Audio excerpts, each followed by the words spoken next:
Hi കൂട്ടുകാരെ, ഇത് കണ്ടോ നല്ല നമുക്ക് ഇപ്പം മഴ ഉണ്ടോ. നേരത്തെ മഴ തുടങ്ങിയത് കൊണ്ട് നമുക്ക് എന്താ കുഴപ്പമെന്ന് അറിയാം.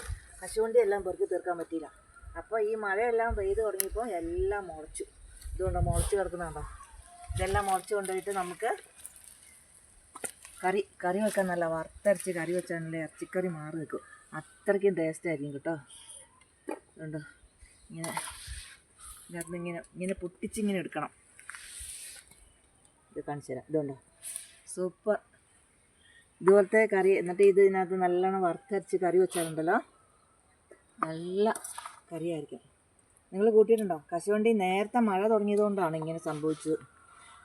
അല്ലെങ്കിൽ നമ്മൾ ആ അണ്ടിയെല്ലാം പെറുക്കിയെടുത്ത് നല്ല സൂപ്പറാക്കുമായിരുന്നു, കച്ചവടമായിട്ട് കൊടുക്കുമായിരുന്നു. പക്ഷേ ഇപ്പം മഴ വരുന്നുണ്ട്. ഈ മഴയത്ത് ഞങ്ങളൊന്ന് ഇറങ്ങി നോക്കിയതാണ് പറമ്പിൽ കൂടെ. ഇതിലൂടെ എല്ലാം ഉണ്ട്. ഇതുണ്ടോ,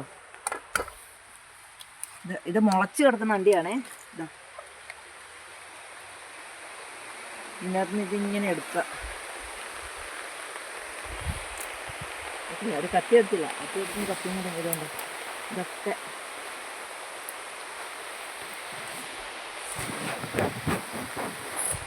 ഇങ്ങനത്തെ മുളച്ച് കിട്ടുവാണെങ്കിൽ ഇതിങ്ങനെ ഊരിങ്ങ് പോരും. ഉണ്ടോ, ഇങ്ങനെ ഒരു പാത്രം ഉണ്ടെങ്കിൽ നല്ലോണം കറി വെക്കാവേ. കറി വെച്ചിട്ട് നല്ല സൂപ്പറായിട്ട് നമുക്ക് കഴിക്കാം. ചോറിനൊക്കെ കൂട്ടാൻ നല്ലതാണ്. ഓക്കേ.